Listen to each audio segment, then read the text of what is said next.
Hello, our awesome viewers. You're welcome to another interesting episode of your favorite podcast in Nigeria today, Democracy Games. Today, we'll be discussing an interesting topic. Today's topic, it don't cause wahala tire. Today's topic, they don't sing about tire. Fela don't sing about Bona don't sing about who else don't sing about Practically everybody. Everybody they talk about it don't cause wahala. Oh, you know what we're talking about today? Human rights. We'll be dissecting human right, whether na human rights or it's fundamental rights. We are gonna pieces it today. And guess what? We have very interesting, qualified, certified people in the studio today with us. We have with us our mama in the house, Barrister Ogechi Ogu.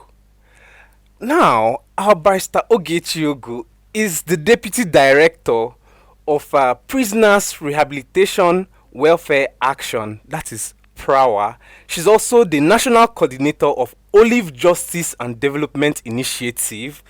She is a member of the International Correction and Prison Associations. Make I continue. They plenty. And guess what? She still get this certification on human rights and allied matters from the Obodoyibo. Maya, welcome to this show today. Thank you. We are pleased to have you on the show, man. We are pleased to have you. She's an authority in this field, believe me. We also have with us who will I introduce? Malliya. Okay. We have Auntie Malliya. Malliya is a lawyer. She's a program officer with Nigerian Women Trust Fund. She's tell me now, please. What else should I say about you? I think we can leave it at that. She led the team of lawyers who shook Nigeria for the first time on behalf of the Nigerian women. Don't worry, you will hear the story as the program continues. And we have our number one. So we have also Kelvin Mutu. Kelvin is a businessman, resident in Abuja, and there's something special about Kelvin. As a child, he was part of the Nigerian Children's Parliament. Well, it was a honor serving my country, but I'm glad being here. Yeah, Kelvin was part of the Children's Parliament, and he's doing well today. He hasn't gone to the main parliament, and we hope to see you there one of these days. So, today's topic will try to understand fundamental rights and civil liberties. We know that's your area of specialty, ma. How do you dissect this for us now, so everybody, even the layman on the street, the market woman in the market, can understand it and be able to apply it to their daily living? Okay, thank you so much, Stephen. Yes, when you talk about fundamental rights, first of all, I wish to refer our people to a very important law, a document, what we call the Grand Norm, that guides everything that we do as a nation. Other laws derive from that, and that is the Constitution. Now, before you start talking about Constitution, you know that there is an existing government. And before you say there's an existing government, there are people that have come together to agree to donate their powers to some people to lead them. And it's the people they have donated these powers to that constitute what we call government. So the actual power belongs to the people. Now, when this happens, what it simply means is that sovereignty belongs to the people. Yes. They are the ones that agree and say, go, organize us, manage things for us. And there are certain things that these people, which is you and I, demand from these people. And basically, this is about security of so many things. Security, human security, shelter, in terms of security, in terms of food, security in terms of employment, so many things. Now, the Grand Norm, that constitution I mentioned before, now provides for those things that are the rights of the people. And in chapter 2, you see them in terms of what should be the economic, the social, the cultural rights of the people. You now shift, go chapter 4 of the Constitution. You now see what we call civil and political rights. Now, in that chapter 2, where you see economic, social, cultural rights, they indicate that particular chapter tries to tell the people the expectations from government for the people. There must be democratic principles. There must be welfare of the people. That particular provision is trying to say that those that we have organized to lead us, there are certain basic things they must provide for us. And those basic things fall under economic, social, cultural. Now, when you enter chapter 4, it tells you the fundamental human rights. And that is where you see right to life. Right to life is in section 33. Then you equally find out in section 34, there's equally another right. That one is right to dignity and respect of human person. And that is where it is provided that torture, inhuman, cruel, inhuman and degrading treatment is prohibited. So you should not torture anybody. You should not be cruel to anybody. You should not be inhumane to anybody. Now you go over to 35, which talks about freedom of movement. So you can't limit the free movement of people. But I will come back to tell you that all these rights are not completely automatic. There are circumstances where these rights may not apply or may be limited or be derogated from. That is, it's not like you have been told that you have freedom of movement and you make my parlor your street now. You enter my parlor and be passing to go and fetch water. There's limits to the power, the rights you have. Now, section 36 now talks about right to fair hearing, and the rest of them. You have the right to family life. You have another important one, which is section 42, right not to be discriminated against. So we all should be equal. Now, the beauty in having all these things in our constitution lies in the fact that there are equally international instruments, international treaties, covenants, which Nigeria has signed onto, which speak about all these rights. And the good thing Nigeria has done is to bring them down into our own constitution, to say they have agreed to these things they signed, these provisions that protect our rights and tell us about the limits to which the government can go. Are you getting me? In doing certain things to the citizens, so that we know this is what nobody should take away from us. Like when you talk about section 33 about right to life, nobody should ordinarily take away your life, because you are entitled to that. It is fundamental. Now, but the same 33 said something, that this can only be done by an order of a court of competent jurisdiction. And that is why people start opening their eyes and start shouting, hey, things are going wrong, when they find out that, for example, a law enforcement officer arrested somebody and at the same time pumped bullets into the person's body, or without any reason start shooting at somebody. Because what law enforcement is all about is get this person arrested, if that is what should be, process the person according to the law.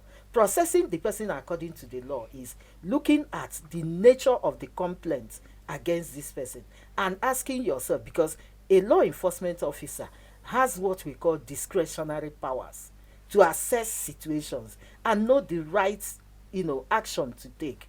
And that discretionary power is given, and with a tag to it, it has to be applied judicially and judiciously. And what that simply means is that a law enforcement agent can take a decision to say, I've warned you, don't do this thing again. A law enforcement agency can say, no, it's like we need to find out more about this thing that has happened. Because of that, we will arrest you. They can equally arrest and say, I'm releasing you. But they can never, even if it is the worst crime that you can think of that has been committed, a law enforcement agent cannot shoot somebody and kill the person. Why? Because Section 33 of the Constitution has said that it is only a court that can decide who will die or not, and the style with which that person will die. And when a court has given an order that this person committed what they call capital offense and should die, it provides, the court itself provides the nature of that death. What is the process? Is it by hanging? So that even when somebody is said to be to be giving capital punishment to die, and it says by hanging, you cannot use poison to kill that person. You cannot use electrocution to kill that person. It's the person's right. I remember of a case that somebody was in custody for a long period of time awaiting execution. What happened? He wasn't executed in good time. Those are the ones that were given capital punishment early in our democracy. But the decision of the court was based on our, what do they call it? Not decree. Okay. Decree. Now, decree was what was there. Now, we are in a democracy, we are using a constitution. That was a reason for releasing that person. And what am I trying to drive at? Giving you this vivid description of what happens maybe when a court takes this process is to tell you that in a democracy, which we are promoting because we go out there every 4 years to cast our votes and say these people come and lead us, there is what we call rule of law. That is what holds democracy tight. It is what makes you and I equal even to the people we call our leaders. Now, in the absence of following the rule of law, we are headed to, chaos and anarchy, because it means that everybody will be doing what he or she likes. And when there is that doing of what each individual likes, the challenge that will come with that is that we might be seeing things like jungle justice, where people take a decision and do whatever they like. Now, taking us back to that discussion, we are talking about fundamental rights. What are our rights? And I said they are human rights. Now, there are two. I mentioned chapter 2, which talks about economic, social, and cultural. I now mentioned chapter 4, which talks about civil and political. Now, what our constitution has said is that the civil and political rights, if anybody should infringe on it, by section 46, the person whose rights has been infringed upon or about to, it's important that we understand this.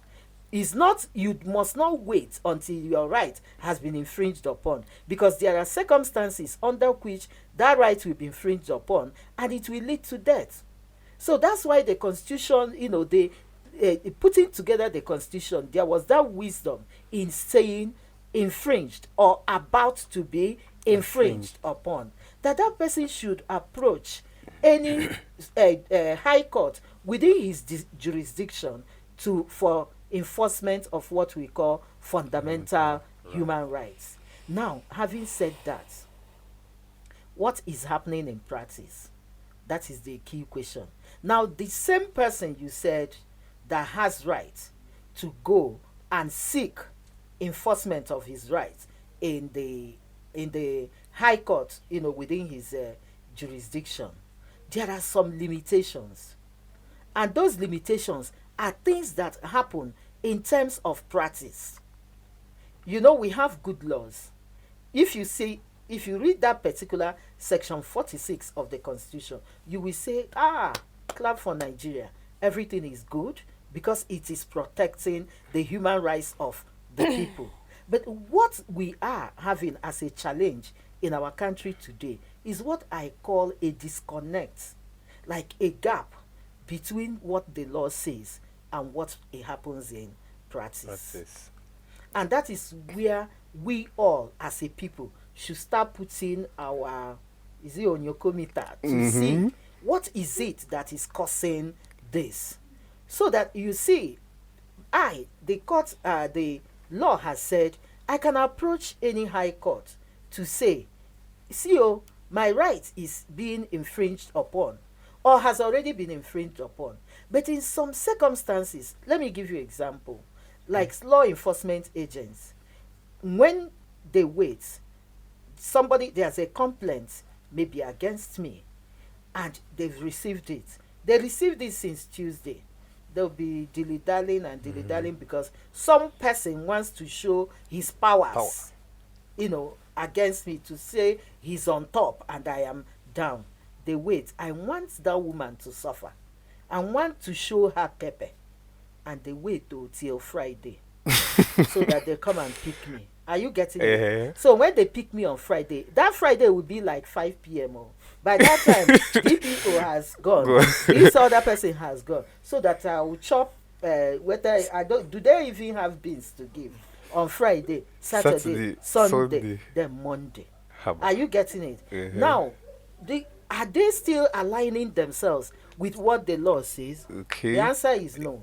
So practice now is not, because already there is provision equally to the fact that you are entitled to bail as a matter of right. It's equally your human right in some cases when you have met certain conditions. Now, when somebody now sits because of his own interest, I don't know whether I can call it pecuniary interest, he sits and makes that decision, then there is a problem.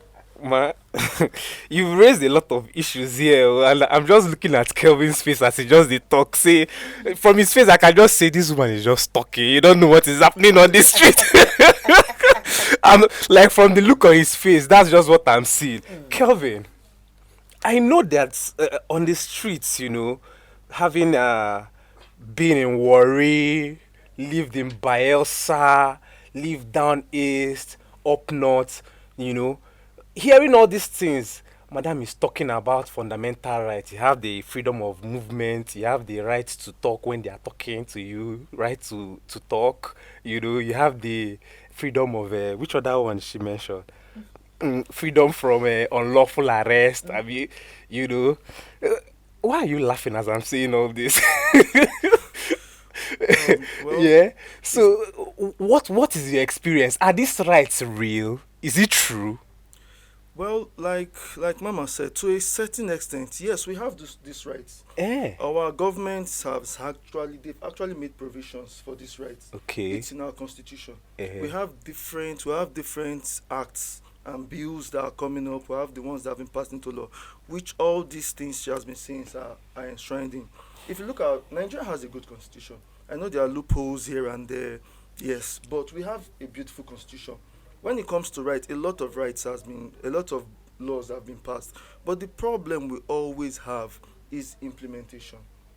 Implementation has always been lower than 10%. Like, these rights are not. If you go through our constitution, Stephen, I'm sure you'll be amazed. You'll be wondering, when you go through our constitution, you'll be wondering why you're driving on the road by 11 o'clock and you're seeing children hawking on the streets. Because you'll be like, but in the Nigerian constitution, children should not be hawking by this time. Yeah, what about late hour? Has police ever stopped you on it, for instance, and say they are arresting you for late hour? Have you not heard that? Is it the first time you're hearing that in late hour? No, it's not. It's nothing new. It's nothing new. We know our country. I'm sorry to say, but it's a corrupt system. Like, the laws are there. The provisions has been made, but the system is corrupt. There is no implementation. The implementation has always been a problem. I'm sure, like, during this last elections in Bayelsa, when I went for the monitoring, I was harassed. Just men looking at me. On my way back, I was harassed. Just men looking at me. They just saw me in the car. I was in the front seat. My colleagues, 2 other ladies, were sitting at the back seat. And men sitting at me, they were like, calm down, calm down. They started harassing me. Only you? Just me. Why? Because I was a young boy, probably looking good. having an iPhone on me. Probably. Yahoo boy. Yes, and they were like, open your phone. I'm like, you don't have the right to tell me to open my phone. But they were like, open your phone. And at the moment where I was from Bayelsa going to Port Harcourt. And you went on election duties. Yes, I was going to catch up my flight to come back to Abuja. And they were like, open your phone. If you don't open this phone, you're not going anywhere. And I was like, if I start arguing with these people now, I will eventually miss my flight. These people would, even though they don't do anything else to me, because maybe my colleagues will make calls and all that, but they will delay me here for maybe another 2-3 hours, and I'll miss my flight. And since I didn't have anything wrong or anything incriminating in my phone, I had to open it for them, and they were like, okay, they went through, there was nothing, and they gave me my phone back, and I left. But that was infringing on my rights. You don't have a right to tell me that I should open my phone to you. I'm sorry to say, what if my fiancé's nudes are there, or maybe there are things there I don't want any other person to see? You're infringing on my rights. You can't tell me to. But these things happen every day, and you can practically do nothing to it. What are you going to report to the police that a policeman harassed you? Where are you going to start that case from? Or do you want to go and get a lawyer and start telling him, a lawyer, that a policeman harassed you? He will ask you what they do to you. Without money. Like, they didn't do anything to me. After checking, they'll be like, since they didn't do anything to you, you want to go through the process. Even they will advise you that there is no need stressing yourself to go through that process. You get? So most times, like I say, the provisions are there, though there are loopholes, but the implementation, the problem does not really lie. I know we'll come to the National Assembly, we'll come to lawmakers when the problem comes to there. But let's be honest, when it comes to lawmaking, when it comes to these basic rights, the provisions are there. You cannot deny it. It's the implementation. Okay, let's start. Do the police even know these rights? These basic human rights we're talking about, do the police know them? Over 70% of the police officers that are on the streets today do not even know these rights. Do you have the data for that? I'm not really sure that I'm not 70% do not know. Stevie, I'm not talking about those data that is being released by UN and then NGOs. I'm talking about the streets data. Like, if you go out there, go to a police station now. Like, as well, your real face is showing. If you make this interview now, we'll go to a police station now and we count 10 police officers. And we start telling them, and we start asking them questions like, are you aware that citizens have rights to this? Do these police people even know that children are not supposed to be? I'm concerned about children because, when I was younger, I worked with children. Yes, I was a child rights advocate. So I'm concerned about children. Do these police officers even know that children are not supposed to be on the streets hawking? Because you will see them during that time hours, they will be busy arresting traffic offenders, because they know if they arrest a traffic offender, the driver has to pay to get himself out. So they will rather arrest a traffic offender at that time. But when you are arresting a traffic offender, you see a child hawking gala, you're not asking them and pure water there, you are not asking questions. So what are we doing? True. What are we doing? True. And if you also look at it, it's the neglect and violation of these rights, particularly to human dignity, like you said. I remember a colleague also narrated an incident that happened to him, still on election duties, that his phone was even formatted. Imagine. Yes, that his phone was formatted by security agency. I can't remember which particular agency now. They slapped him and also formatted his phone simply because he was just trying to capture what was going on. Is that even a crime? What crime is that? That doesn't constitute a crime.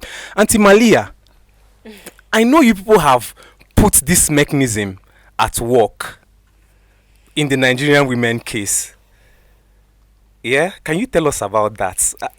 Well, the case started up in 2019 when after the elections and appointments were made, and women, as usual, were very, very little women were appointed into positions, and we have been talking about the declining number of women in politics, in both appointive and elective positions, and we decided, let's institute it, since there's a national gender policy that provides for 35% affirmative action for women in appointive positions. And we went to court in 2020 Unfortunately, COVID, it delayed we didn't start the matter till late 2020, and 20, I think we just had one sitting, and then the courts went on strike, and again we delayed again till 2021 July before we commenced the case. But we just wanted to test the system. If the law has provided for equality under and it has provided for a right against discrimination in section 42, we also relied on section 14 sub 3 and section 147 sub 3 also, all talking about the right to against discrimination, the right to involve everybody in governance of Nigeria. And our what we were seeking was just for the courts to declare that yes, the government was the act of the government was illegal, and it was unlawful to appoint men and leave out women in their appointments. And thankfully the court saw need that it was, yes, it was a matter of national interest and public interest, and they gave judgment in our favor alongside some of our partners um, that instituted the matter. But we were able to get judgment. Implementation, as he said, is a different thing entirely.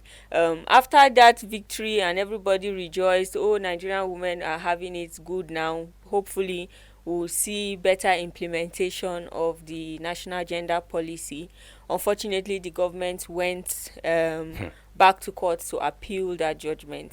And it just raises the questions of, if we say that we are an inclusive country and we want everybody, the country is for everybody, men and women, young people, old people, why are a section, maybe half of the population of the country, being left out in decision making? If we are not being carried along, how are issues concerning women going to be addressed? Because it just seems now that the men make all the decisions and the women are bound by them, whether it favors them or not.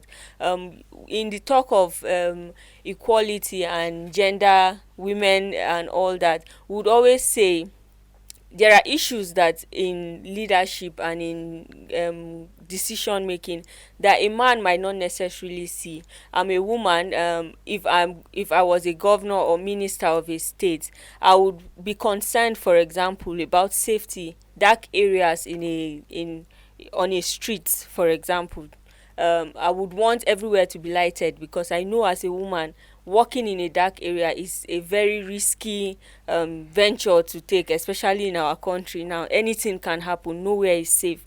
But if there was just as little as a street light, it would make a difference as to the person that wants to attack you, saying anybody can see me and just. But these are issues that a man might not necessarily be concerned about, because I can fight my way out. And before you would even attempt to attack a man, you would have to be sure, you have to cite him, can I take him on? But if it's a woman, she's always an easy target to attack. So we need women to also be carried along in decision and leadership positions, so that these little areas where a man might not have insight into, a woman might have better insight into. I know when Dora Akunyili was minister in and is it what, yes, DG NAFDAC, yeah. DG NAFDAC, she was very concerned about fake drugs, because she knows the effect it had on children and on women and all. But I don't think since she left that position, we've had anybody that has been so serious and dedicated. Women are very capable to do and to hold positions of power and leadership. It should not be a limiting factor, because I'm a woman, then you say I should not contribute. In the National Assembly now, 2023, that was 2019, 2023, we just have 4 women senators, and less than 20 women in the House of Representatives. That's a very small number. Even if those women have anything to push, they cannot do it, because they are too insignificant in the house. Why are we still in 2023 having just 4 women in the Senate? That's too poor. I don't think any other West African country has it as bad as we are. If we are the giants of Africa, then we should set examples. We should not be at the back end of including our women. Wow. Interesting. You know, I'm actually worried that you said this case started in what year again? 2020. 2019, sorry. Yeah, the Yeah, that was during the discussions. last administration, Yes, yes. and then the government appealed it. That was the government of President Muhammadu Buhari, Yes, if I'm sure. yes. I don't think President Bola Ahmed Tinubu is aware that the Ministry of Justice is appealing such noble judgment in favor of Nigerian women. If he's not aware, let's use this medium to make him aware that the Ministry of Justice is appealing such noble judgment. This judgment favors Nigerian women. It tries to ameliorate the plight of the Nigerian women. Mr. President, sir, we plead on behalf of Nigerian women, order them at the Ministry of Justice to withdraw that appeal. This judgment is for the people. Thank you, sir. Ma, in these conversations, we've heard everybody talk about systems, ma. As final thoughts, how do we ensure that these systems actually achieve the purpose of the fundamental rights? Okay, you know, we must, as citizens, that's what we call oversight. Okay. That's what is equally called accountability. It's just like when you leave your house, you lock your door and give somebody key to keep. When you come back and you discover that your television is missing, you should ask the person what happened to that television. So that is just like us as citizens donating our powers to the government, to the leaders, because we are equally the government. And, you know, they keep doing things and we are not able to follow up. So what I am trying to answer now is that the system is the issue. And the system is the way it is because we are not struggling harder in terms of holding them accountable. That is the leaders. And that is where the voice of the people should come. Like the information she has just given now about the appeal. To be honest with you, I don't have it. Now, the critical question that you should be asking yourself is, why would the government appeal such? Yes, how does it harm exactly. the government? Are you getting it? For nations that are doing well, they are nations that are carrying both men and women along at the same time.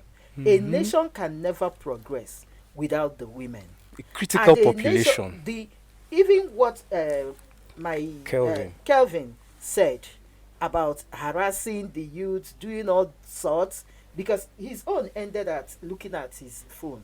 Another person at formatting the phone with a slap. Some people ended up lives. in custody, and that is their own pathway into the criminal justice system. And the way the justice system is managed, with people that are not willing to do the right thing, what it leads to is that we have a compromised system that is not able to deliver on justice, that is not able to deliver on safety, that is not able to deliver on security. Because when you treat the young people like that, you are planting bitterness in their hearts, and you don't know the next line of action they will take. Instead of building the system, it will be destroying it. And you know that when there is no rule of law, because if law enforcement agents are not able to do the needful in terms of implementing the laws, it means that they are going against rule of law. And once that is not there, you will find out that there won't be development, there won't be progress. Every one of us will be suffering, and we are currently suffering. You see progressive African countries like Rwanda now, 60% in the parliament are women. Now, you check the practicality of carrying women along. There is no woman that can ever have the resources and not love to feed the children. Every woman would like to see the children progress. And that's why when they say educate a woman, you educate a nation.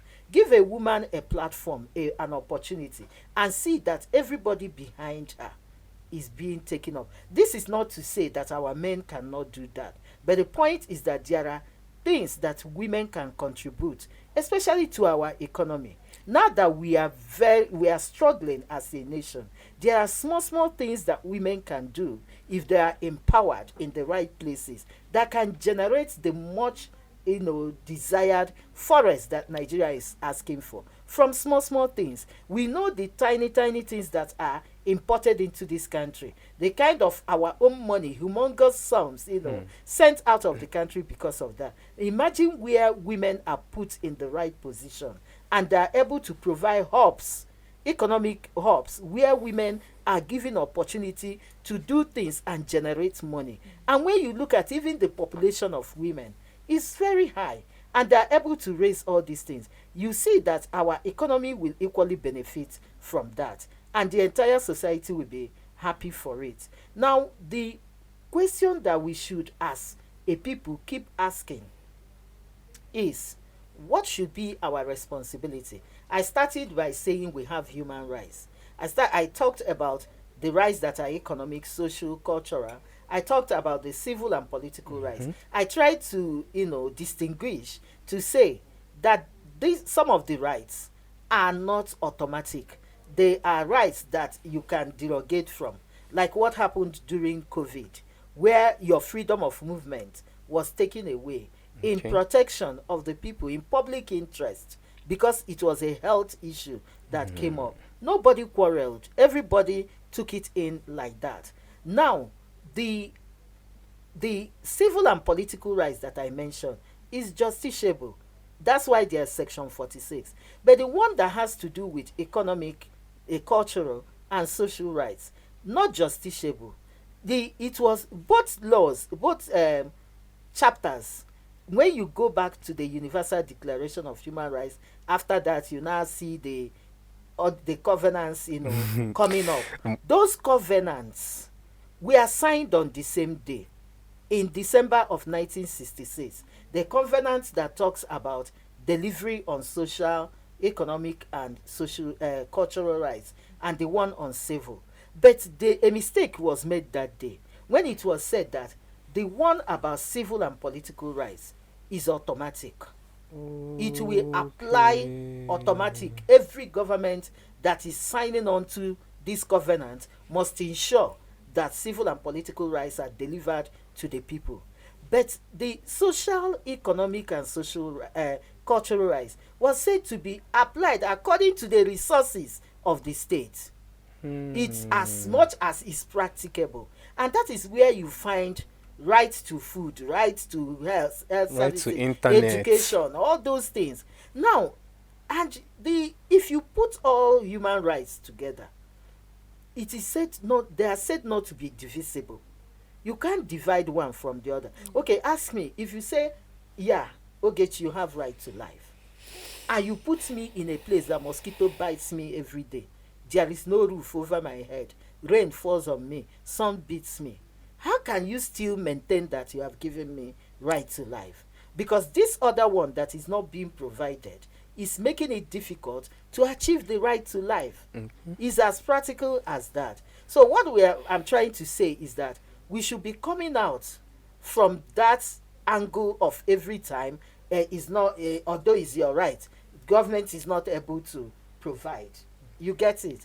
So that we start thinking, even as a people, to how to start engaging the government through advocacy, through town hall meetings, to inform, to let them know. We know that these are our entitlements. These are provided for. How can you, as a government, ensure that the people get what they want, what they not deserve in terms of human rights? Because where there is protection and promotion and fulfillment of human rights, there is progress and development. Nice. Kelvin, what are your final thoughts, please? Well, generally, what I just feel right now is we should focus our attention on implementation, solutions. Implementations, solutions. From my time with the Children's Parliament to my time as an adult now, I've realized that we have beautiful laws. We have a lot of beautiful people trying to come up with ideas on how to take Nigeria to the next level. But it ends in papers. People like to go for conferences. You know, international conferences, we'll have international meetings, we'll have national gatherings, people coming from all over the state, all over the country. You bring brilliant ideas and everybody claps. You come with your communique, you read your communique, the governor is there, maybe the president, maybe there's a senator, a minister there. They come and there's light everywhere, you read the communique, everybody clap. Oh, wonderful presentation, wonderful ideas. And it ends there. It ends with the communique on that table. The communique is never picked for implementation. I think at this stage, as a people, we keep calling ourselves giants of Africa. Me, I've left that tag like 7 years ago, a long time ago. Anytime I hear that thing, Nigeria being the giant of Africa, it annoys me because you are not showing any leadership role in Africa. You are not setting any trend for anybody. The only thing good that has come out of Nigeria in the last 10 years has been our music, our movie industry, and sometimes our sports. And these things has nothing to do with the government. Entertainment. These are young Nigerians vibrantly trying to do things for themselves. Everything that has been left to the government or organization has failed us. The only set of people in this country that has held us up are people that have done things individually. Maybe they're fighting for their individual goal, and at the end of the day, when they are successful, remember they are Nigerians. Oh, there's a boxer that is heavyweight title holder now. You remember he's a Nigerian. Did you do anything for him? There's a footballer that is world best now or that is African best now. You remember he's a Nigerian. Did you develop him? Individuals going out there making a difference for themselves. Then tomorrow the country will say, oh, they are Nigerians. You associate with them. Sorry to take your time. There's this lady, Hilda Bassi, that did a cookathon a while back, and Nigeria, everybody was going crazy. Oh, she cooked for how long? She cooked. I was seeing our public figures going there supporting our governors and all that. It's not bad. I'm not holding anything against her that she did a good cook, but I was really angry the way our politicians and people that should be doing positive things for our country were paying attention to someone that did cooking for how many. How does that affect us? Please pay attention. No disrespect to Hilda. I love Hilda. I follow her on Instagram. I follow her. No disrespect to her. But please pay attention to more important things. Let this country work for us. And final advice, I'm going to try to use this opportunity to reach out to NGOs. Real NGOs. There are a lot of NGOs in Nigeria that are fake, that are just there to collect funds from organizations. I've been in that part too, so I want to use this medium to reach out to real NGOs that really want to work for Nigeria. Please pay more attention to implementation. Let's stop all this big talk and big grammar, going on interviews on national TV, and we're no longer down for that. Implementation. If the police has to implement, how can you help the police? How can you support the police to implement? And then if we can, the issue of human rights and all that, if we can leave the implementation of human rights administration, I don't know what civil defense is doing. We have police, we have army, there's civil defense. If civil defense can be in charge of the implementation of human rights, and if that's the only thing they can achieve, good for us. Sorry to take time, but I'm all about solutions and not talking about problems. We all know our problems in this country. It's not like we don't know. We know. So I'm all about solutions. Thank you. All right. Malliya? Yes, well, what I would say are my interventions will be accountability. I feel there is a dearth of accountability in Nigeria. People do whatever they want to do without anybody holding them to account. That is our first problem in Nigeria. If people are held accountable, other countries that people do what they are supposed to do, it's not necessarily because they are good people, but it's because they know if they break the law, they will be held accountable. There is no my uncle is this, my father is that. If you have broken the law, you will face the wrath of the law. Can we be accountable? Forget who you know. If someone has passed the traffic light, let him face the fine for breaking that traffic law. If somebody has a policeman has harassed somebody, why protect that person? Fully prosecute that person. Let everybody in Nigeria know that the Nigerian police do not tolerate this. And then even in the courts, why are people afraid of going to court? Is because everybody knows you just go there, you waste your time, energy, you might not still get results, even when what you are fighting for, everybody can see, a reasonable person can see, yes, my right has been infringed. Let us be accountable from the top to bottom. Let us all be accountable. Secondly, I would not forget my constituency, women. What I would say is, already there is a huge gap between men and women in Nigerian politics, which I'm concerned about. So we cannot achieve it by expecting women to just catch up to men. We have to make measures that will help those women catch up to the men. The 35% affirmative action was a means. If it's not being implemented, then the government needs to implement it to make sure women catch up. At least if we have 35%, it won't be as shameful as having maybe 4%. We will be able to hold our faces outside of the country and say, no, women are being carried along.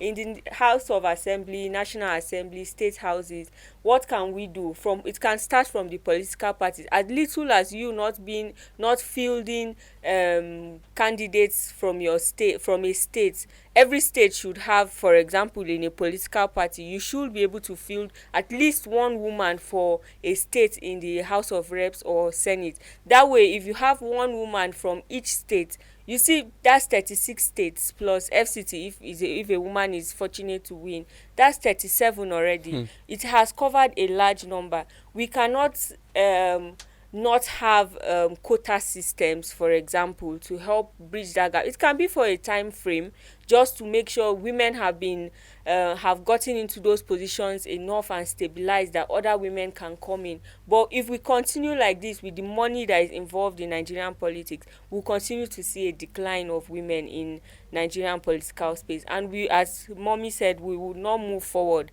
if we do not have both men and women represented in every facet of the country.